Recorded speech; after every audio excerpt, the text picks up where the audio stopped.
Kia ora, everybody. Hello, Jordan Despong here with you for another episode of How to Improve My Mile on the 29th, on the Monday, actually. We got a little busy yesterday with the long run, with a little bit of school. Yes, I didn't get to it, but here today, real quick, just before some classes tonight. But jobs, no news on the update there. Just waiting to hear back, hopefully this week or next week, maybe for some interviews. School, not 100 anymore. Clearly not at the top of my class. But I had to get 30 out of 15 with my classmate, and we jogged a bit this morning, and we're at the top of the bell curve. So if anything gets curved out, we're more than likely going to move upwards. So technically an A is still on the cards, and a 4.0 hopefully here. So we'll keep grinding. Some accounting midterms coming up here in the next couple of weeks, which will be very important to get good grades on, prepare me for the CPA as well. Assignment 2, if anyone wants to reach out and give me a hand on how to take two different types of depreciation, straight line and double declining methods, and then get a deferred tax liability out of that and integrate it into a 3-statement model in Excel. Please help me, because we are on the struggle bus right now. We can't get it to balance. So that is what's been consuming up most of my time outside of running and studying for the school. Them Chiefs, let's go, baby. They're playing tonight. I'll be watching the start of that game out of class, but looking forward to that. And then maybe a little bit on the racing front. Nebraska's got some time trials out there, and it's still up in the air here. Nobody knows really what's going on with COVID, which is understandable. But it's hard to practice with the team here, let alone try to get any racing or effort. So maybe going out there, maybe middle of November. I think that's what I'm thinking right now. Structure the training kind of around that over the next 6 weeks to go into that for either 3K or 5K. So I'll keep you updated on that front, but I guess we should jump into some training. Going to be reviewing here I believe it didn't say where I'd put it, the spring of 2018. So obviously we were finishing up the fall of 2017 last episode, and I was coming back from New Zealand. Obviously, if you read this section, probably not too focused, and it doesn't look like I did too much training. Saw Schoolboy Q live, which was pretty fun. Had some fun with my guys, my friends there. Shout out to Josh, Hamish, and Horse. But again, the workouts, I was battling some plantar fasciitis at the time, and didn't really feel confident at all coming back to run fast. I didn't think I'd done any workouts. 2 times 6 times 400. I could barely run 66s at the start of the workout, and then I went from 64 down to 60 mine, and I had to split the workout up. I didn't do them straight through. I did it 2 sets. Probably took like 8 minutes in between. So not very good training, to be honest. Come down here first one, Dave kind of just throws me in the DMR. I didn't want to race, but I always seemed to get roped into it every single year. It was an okay time, 4:10 to open up the season. I think I ran like 2:08 and then a 2:02 split, hard negative split, just because I wasn't really worried, but it felt good. So again, like you've seen with my training up to this point, I don't really have to do really that much good stuff to then run an okay time. The next weekend is my little bit of claim to fame that year. I raced Bryce Hoppel before he got good. He only beat me by like 1.5 seconds in that mile, but he did run the 800 later that day and I didn't. So he was clearly on a better trajectory. And then we keep training here, 4x800, some 300s. I run a 4:06 mile, which would be my PR eventually. But at that point, as a redshirt sophomore in college. So obviously I missed the year before. I was pretty confident coming off the track season, and 4:06 was kind of nice to get that. We come down here, and I didn't highlight it, but this is the Iowa State 800, and I thought I was ready to run sub 150. I was like, we're in PR shape. It should go well. It didn't, and then Bryce Hoppel ran like 146 at this meet. So again, if we were to draw a graph with my cursor, I'm like down here, and he's like way up here. So I was still pretty confident that at this point in the season. I was like, yeah, this is great. Got my spot on the Big Ten locked up. Anyone that's listening that doesn't run for Nebraska or run for a Big Ten type of school that they could win a championship. We're on a roster with like 60 guys, so they only take 32, and of those 32, it's usually only, 2 to 5 guys from the distance squad go to help score points. So I locked my spot up pretty early. I was pretty happy. I paced the mile. And then I get there, and it's like my first time since probably the senior year of high school at this point. So, we're 2018. The last time I raced in a race of like this kind of magnitude where it's, you have prelims and then qualifying about 4 years ago. And I thought, I'll just do what I did in high school, sit and kick. And the kick came about 600 meters earlier than I was expecting. We jogged around 500 meters, and then from about 500 meters to 1500 meters, they ran like a 2:30 1K. So not the way I was used to racing. I got blown out of the water. I closed hard, but again, I only finished 21st overall. I think I was like 6th or 7th in my heat. So it was an eye opener. I was so disappointed. Dave was so mad. He shouted at me. He goes, what happened? I said, I didn't expect them to kick that early. And he just stood there like, what? You didn't expect them to? And I'm like, no, I usually thought they'd kick with 300 meters to go, which is what I was expecting. So big learning curve there. Those guys, if you're in the Big Ten, you're consistently going up against the best in the nation every time you go there. So you got to be ready to run. You got to be ready to run hard, whatever point in the race. We come down here, and then, I'm coming off that meet. Didn't really have the greatest time. We train in Nebraska. It's still cold. Not even, get up to some okay mileage, but nothing crazy. We spend the week in Arizona from about here, Sunday the 18th down to the 24th. Great time to see my family and stuff. And then I raced at the Arizona Invite, where I'd run my season's best in the 1500 at 3:51.5. Obviously not as fast as we went the year before, and then split a 52 on the 4x4, which isn't great at all.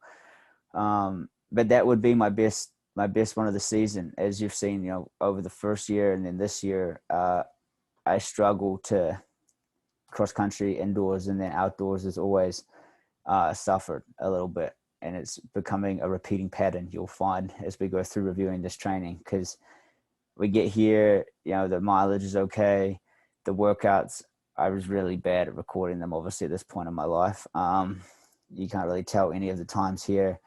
But we go down to Arkansas, and this was super cold. It was like 40 degrees. So for everyone that's not in that, like 5 degrees, and we're trying to race 1500, and it was just super cold. Ran 3:57 that day, and it just wasn't the greatest meet. Got our house dog there though, Tito.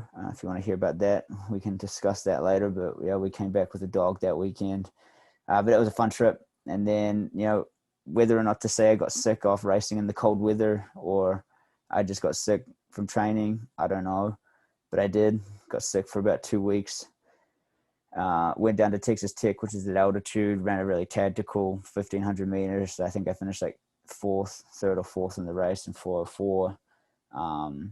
Just a sit and kick type of thing, and scored some points for the team, but obviously it wasn't, the greatest experience. And then here just, went out and tried to qualify for the Big Ten Championships, went out about 2 flat. And, if you ask anyone at Nebraska, that's my friends, what Jordan's worst race is, this is it here, 4:20 in the 1500 meters, about a 4:40 mile. As a 20-year-old or 21-year-old at this point in my life. So, I got beat by a lot of people that day. I should have just stepped off the track, but that's what ended my season. Heading into the summer break, I think over here I computed, it was about 850 miles, about 47 a week.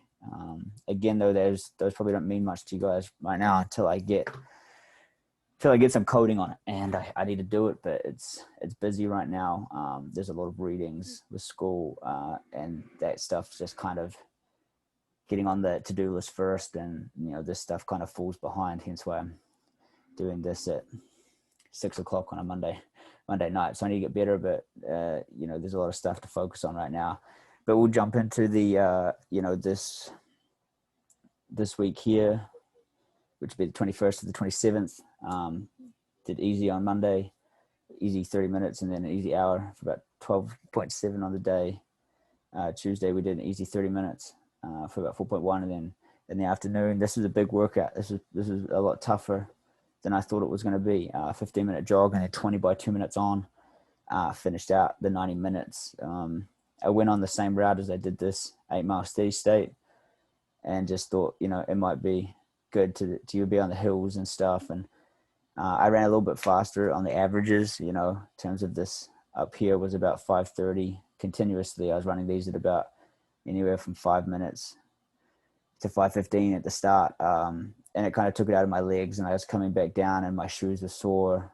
They're getting pretty old. I had to get a new pair, which I did, but I ended up finishing just on the football field for like the last 8 because my legs were just like super sore from the concrete. So it was a good workout. Got a good, decent, I think I got about almost 15 miles, no, 14 miles on this workout, 14.7 or something. So it was a good workout. I did it with 90 seconds rest. I guess up here I did 16 times 2 on, 2 off. So I don't know. I definitely think I'm getting fitter because this workout seemed to go a lot better. But it was a tough one. It was mentally, you were grinding. Wednesday, just the easy hour again, just let the body kind of recover from previous couple of days. A longer 80 minutes. I don't know. I was thinking about the tempo in my mind while I was doing it, which is a bad thing to do. And I don't know, I was just getting frustrated while I was out there. I wasn't really feeling great. And I think going forward, I'm just going to cut this down a little bit now that we're transitioning to like a bit more of a harder workout on Tuesday and a harder workout on Friday. So I was definitely feeling my legs on Thursday still from this workout. So I think it was good just to cut it at 80 minutes for 12 miles. Friday, just an easy 5.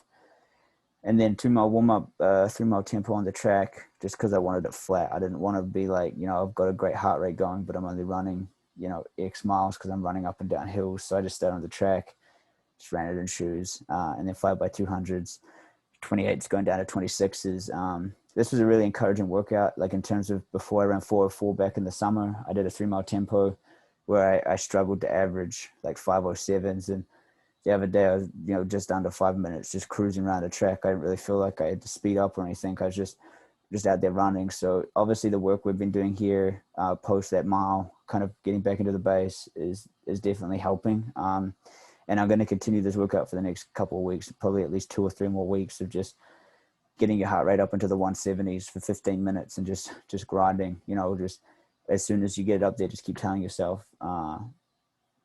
just this is a good workout. You're here, you're working this part of the aerobic threshold right now, which is definitely where I look at my running or your strengths and weaknesses. Is definitely the weakest part of my running, and it's something that could really be improved upon. So we're going to keep rolling with it. The last week wasn't focused. Remember, we got down here and it was just completely trash. This week I'd say it's about 80% focused. I went out on Friday night a little bit after this, but I didn't really drink that much, and we're just kind of hanging out. So I felt good for the 75 minutes. Got the 10 miles in, and then it was a beautiful weekend in Ithaca, like 75, 80 degrees. It was a perfect day to go to the winery. We'd just finished up a project for the week. So we did it, and I boozed from probably like midday to maybe like 8 or 9 o'clock. So I got about 90 minutes into this run, and I was like, how to make this easier for yourself, Jordan? Just don't go out drinking, or just drink less. But it was still a good run. I had fun. I was just sweating a lot, so that's why I knew my body was working through some other stuff. But as we get into October, and we start training kind of to go back and race those guys, we're going to definitely switch over and get a little bit more focused here, especially with school ramping up. So 18.6 for that run, 90, almost 95 on the week, and we're getting up to the point where I'm, I don't think it's going to really increase that much anymore. I don't really need to get 100. I don't think it's that big of a deal. I think the more you string these type of weeks together, the better runner I'll be, come next spring and summer. So jump over to the page for the planning. This week's pretty simple. We did the easy runs today, 30 minutes, just get the legs moving, some blood pumping, 60 this afternoon. Tomorrow, it's going to be 2x5 minutes. There's a trail that runs about 1 mile right next to a hill. So it'll be probably a mile rep, 12 by what I envision. I think I'll just run them as 400. So probably be like 80 seconds on the hills, which would be good. It'll give me about 36 minutes of total work doing that. And then 2 by mile to finish off after that. So that'll be a decent workout. I'm not quite ready to get back on the track yet, but I think this will be a good starter into it, with some threshold running at the start, and then the hills, obviously. And then we'll get back into the, probably coming down here. Definitely this one workout will be on the track. We'll go for 60 on Wednesday, and then this run's probably going to change to 75. I don't know if you can see on top of it. I'm going to do it to 75 to 80 minutes. I have this one part of the route that goes up on the hills, get some strength in, and then I'll probably just finish out on the football field, just get in those aerobic miles in. Friday will be the tempo, probably in the morning, like easy 5 or 6 tempo and speed. Half the Wanaka probably for about 75, and then long run on Sunday. So obviously over here, we just briefly at the start talked about the racing. That race I'd do would be in this week here on the Friday the 13th or something, I think Dave was saying. So it'll push out, it'll push all this back, but I definitely think it'll be good. Honestly, I don't know what's going to happen with racing as you come down the stretch here. So I think everything's just going to get pushed back. And whenever I get an opportunity to race on an indoor track next year, I'll take an opportunity of it. But it's good to get an idea kind of what's going to happen over the next 8 weeks here, which should be pretty fun. So that's what's happening here. Training's going well. Obviously, we're now getting into it. It's a lot of weeks we're stringing together. I don't think I've taken a day off since we got here, but it's because I don't think I need to. The training's not super hard. It's not like you're putting lactic in your legs and like you're getting really hard. It's just a continual use of the aerobic system right now. And the name maybe for this the series is Deceiving, like How to Improve a Mile, but it's not an overnight thing. It's different. Yeah, it definitely takes a lot of time. Like a lot of my time I spent with George in Nebraska, he came in as a freshman at 147 and 358. And now he could easily run 28 minutes for the 10K. And it's just a constant dedication to developing the aerobic system. And, I very much take after that. Obviously, Arthur Lydiard, Sept, all those type of people that I read about is just gradually getting better and better and better. You can't make this happen, in 4 or 5 weeks. So definitely looking forward to it. I'm enjoying it. The training's going really well. Hopefully I can get with the Cornell guys soon, but, who knows what's going to happen. So I'll check in with you guys next week, but if not, have fun training, and I'll catch up with you later.